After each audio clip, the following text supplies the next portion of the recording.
জান্নাতে ঢোকার জন্যই, জান্নাতের অধিবাসী হওয়ার জন্য যেহেতু তোমার এত আকাঙ্ক্ষা, আমি বলে দিলাম আনতা মিন আহলিহা, তুমি আল্লাহর ওই জান্নাতের অধিবাসী হবা। যাও ওমায়ের, তুমি ওই জান্নাতের অধিবাসী, ওই জান্নাতে তুমি ঢুকবা, তুমি জান্নাতি। তার মানে সহজ কথায় তুমি জান্নাতি। সুবহানাল্লাহ বলেন। যখনই বিশ্বনবী বললেন জান্নাতি, সাইয়েদনা উমর রাদিয়াল্লাহু তাআলা আনহু খেজুর খাচ্ছিলেন আর মনে মনে ভাবে, বিশ্বনবী যখন ওয়ারেন্টি দিয়েছে, বিশ্বনবী যখন গ্যারান্টি দিয়েছে আমি জান্নাতে যাব, তাহলে হাতে তো এখনো 3টা খেজুর বাকি। এই 3টা খেজুর যদি খাই তাহলে জান্নাতে ঢুকতে দেরি হয়ে যাবে। সুবহানাল্লাহ পড়েন। হাতে কয়টা খেজুর? 3টা খেজুর।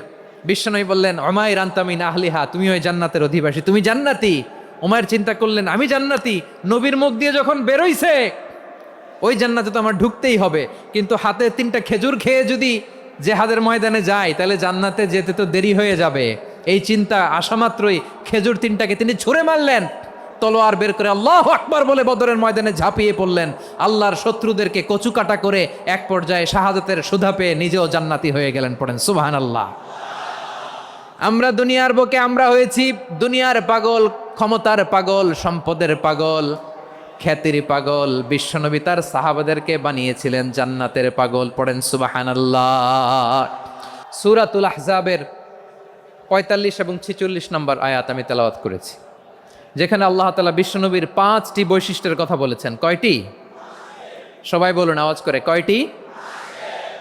5টি বৈশিষ্ট্যের কথা আল্লাহ তাআলা এই আয়াত দুটিতে উল্লেখ করেছেন।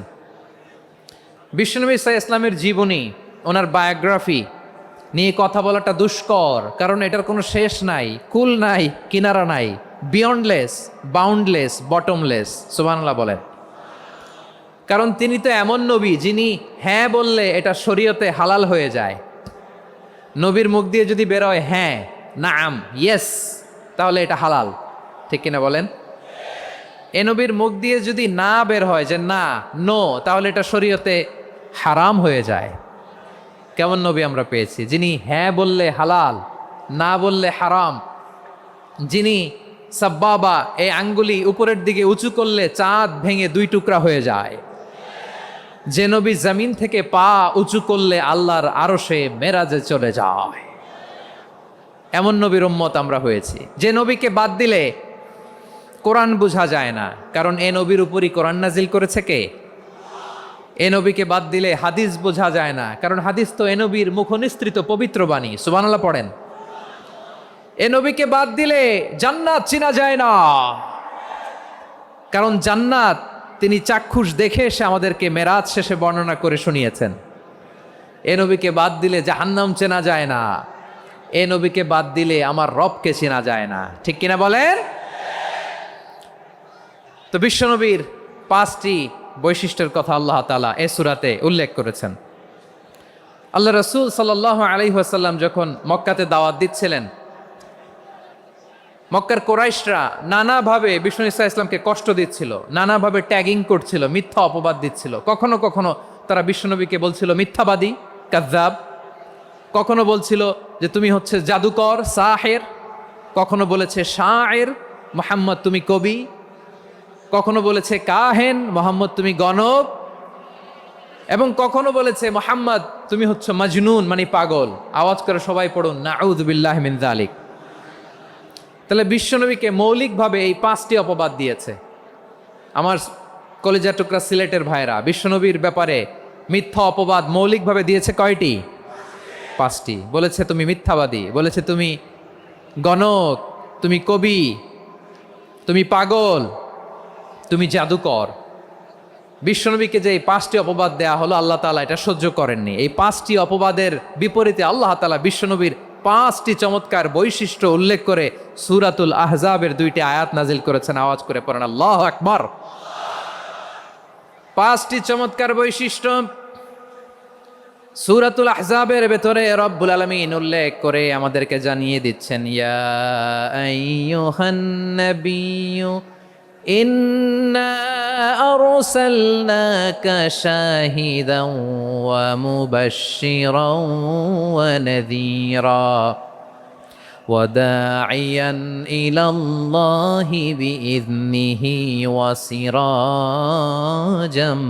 منيرا পড়েন আল্লাহু আকবার। রব্বুল আলামিন ডেকে বলেন, ও নবী, নিশ্চয় আমি আপনাকে সাক্ষ্যদাতা রূপে প্রেরণ করেছি, সুসংবাদদাতা রূপে প্রেরণ করেছি, সতর্ককারী রূপে প্রেরণ করেছি, আল্লাহর দিকে আহ্বানকারী রূপে প্রেরণ করেছি, আর আলো দানকারী চেরাগ রূপে, প্রদীপ রূপে প্রেরণ করেছি। পড়েন সুবহানাল্লাহ। 5টা বৈশিষ্ট্য। 1 নম্বরে আল্লাহ তাআলা বললেন, হে নবী, নিশ্চয় আমি আপনাকে সাক্ষ্যদাতা হিসেবে প্রেরণ করেছি। সাক্ষ্যদাতা, বিষ্ণু ইসা ইসলাম সাক্ষ্য দিবেন, এজন্য শাহিদ। শাহিদ মানে সাক্ষ্যদাতা। আওয়াজ করে বলুন, শাহিদ মানে কি? তিনি সাক্ষ্য দিবেন। মুবাশশির, 2 নম্বর বৈশিষ্ট্য হচ্ছে তিনি মুবাশশির। মুবাশশিরুম বিরহমাতিল্লাহি ওয়া বিল জান্নাহ, তিনি আল্লাহর রহমতের সুসংবাদ দেন, তিনি আল্লাহর জান্নাতের সুসংবাদ দেন। সুবহানাল্লাহ পড়েন। 3 নম্বর বৈশিষ্ট্য হচ্ছে নাযীর, তিনি সতর্ককারী, ওয়ার্নার, তিনি সাবধান করতে এসেছেন, রিমাইন্ডার দিতে এসেছেন যে আল্লাহর পথে যদি না চলো, শিরকি কাজ যদি না থামাও, তাহলে এমন আযাব আসবে আল্লাহর পাকড়াও থেকে তুমি বাঁচতে পারবে না। তিনি নাযীর।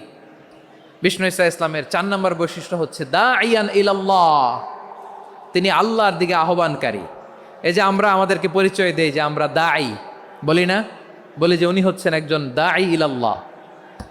বহু বচনে আমরা বলি আদ-দুআত ইলাল্লাহ। এটা কোরআনের এই আয়াত থেকে এসেছে। সুবহানাল্লাহ পড়েন। ওয়া দাঈয়ান ইলাল্লাহি বিইذনিহি, আল্লাহর আদেশে বিষ্ণু ইসা ইসলাম আল্লাহর দিকে মানুষকে ডাকেন। এবং বিষ্ণু ইসা ইসলামের 5 নম্বর বৈশিষ্ট্য হচ্ছে সিরাজাম মুনীরা, আলো দানকারী প্রদীপ, আলোকদীপ্ত প্রদীপ, যে আলো দিয়ে তিনি গোটা বিশ্বকে আলোকিত করেছেন। আওয়াজ করে পড়েন আল্লাহু আকবার। তাহলে মোট 5টি বৈশিষ্ট্য নিয়ে আমরা কথা বলবো বিশ্বনবীর। আওয়াজ করে বলুন কয়টি? 1 নম্বরে হচ্ছে শাহিদ, বিশ্বনবী সাক্ষী দিবেন। কি দিবেন? He will be witness for all prophets and for us. তিনি নবীদের উপরও সাক্ষী দিবেন, আবার উম্মতের উপরও সাক্ষী দিবেন। সুবহানাল্লাহ পড়েন। কিয়ামতের দিন আল্লাহ তাআলা প্রত্যেক নবীকে জিজ্ঞেস করবেন যে তুমি কি তোমার উম্মতের কাছে আমি যা যা পৌঁছাতে বলেছিলাম পৌঁছিয়েছো? নবীরা বলবে, আল্লাহ আমি পৌঁছিয়েছি। নবীদের কথা ঠিক কিনা, সত্য কিনা, এর সপক্ষে তখন বিশ্বনবী সাক্ষী দিবেন। সুবহানাল্লাহ পড়েন। এজন্য রব্বুল আলামিন বলেন, ফাকাইফা ইযা জিনা মিন কুল্লি উম্মাতিন বিশাহীদিন ওয়া জিনা বিকা আলা হাউলাই শাহীদা। তখন কেমন হবে যখন প্রতিটি উম্মত থেকে আমি একজনকে সাক্ষ্য হিসেবে বের করে আনবো, আর তাদের উপরে নবী আমি আপনাকে সাক্ষ্য বানাবো। পড়েন সুবহানাল্লাহ। তাহলে সব উম্মতের ব্যাপারে সেই উম্মতের নবীরা সাক্ষ্য দিবে, আর ওই নবীদের উপরে আমাদের নবী বিশ্বনবী সাক্ষ্য দিবেন। সুবহানাল্লাহ পড়েন। এজন্য বিশ্বনবী হচ্ছেন শাহিদ। শাহিদের আরেকটা ব্যাখ্যা হচ্ছে বিশ্বনবী সাল্লাল্লাহু আলাইহি ওয়াসাল্লাম আমাদের সাক্ষীর উপরে তিনি সাক্ষী দিবেন। তিনি নবীদেরও সাক্ষী, আবার আমাদের উপর, উম্মতের উপরও সাক্ষী। সুবহানাল্লাহ পড়েন। রব্বুল আলামিন বলেন, وَكَذَلِكَ جَعَلْنَاكُمْ أُمَّةً وَسَطًا لِتَكُونُوا شُهَدَاءَ عَلَى النَّاسِ وَيَكُونَ الرَّسُولُ عَلَيْكُمْ شَهِيدًا। আর অনুরূপভাবে আমি তোমাদেরকে মধ্যমপন্থী উম্মত হিসেবে তৈরি করেছি, প্রেরণ করেছি। ব্যালেন্সড উম্মাহ, মধ্যমপন্থী উম্মাহ হিসেবে প্রেরণ করেছি, যাতে করে তোমরা সবার উপরে সাক্ষ্য দিতে পারো, আর যাতে তোমাদের নবী হতে পারে তোমাদের উপরে সাক্ষ্যদাতা। পড়েন সুবহানাল্লাহ। আমরা হচ্ছি ব্যালেন্সড উম্মাহ, আমরা সবার ব্যাপারে সাক্ষ্য দিব, আর আমাদের উপর সাক্ষ্য দিবে স্বয়ং বিশ্বনবী। সুবহানাল্লাহ পড়েন। তাহলে আমাদের নবী নবীদের উপরও সাক্ষী, আমাদের উপরও সাক্ষী। সেই বুখারীতে এসেছে আল্লাহ তাআলা কিয়ামতের দিন সাইয়েদনা নূহ আলাইহিস সালামকে বলবেন, নূহ তুমি কি দাওয়াত পৌঁছিয়েছো তোমার উম্মতের কাছে? নূহ আলাইহিস সালাম বলবেন, হ্যাঁ আমি পৌঁছিয়েছি। এবার নূহের উম্মতকে আল্লাহ জিজ্ঞেস করবেন, এ নূহের উম্মতেরা, তোমাদের নবী নূহ কি দাওয়াত পৌঁছিয়েছে?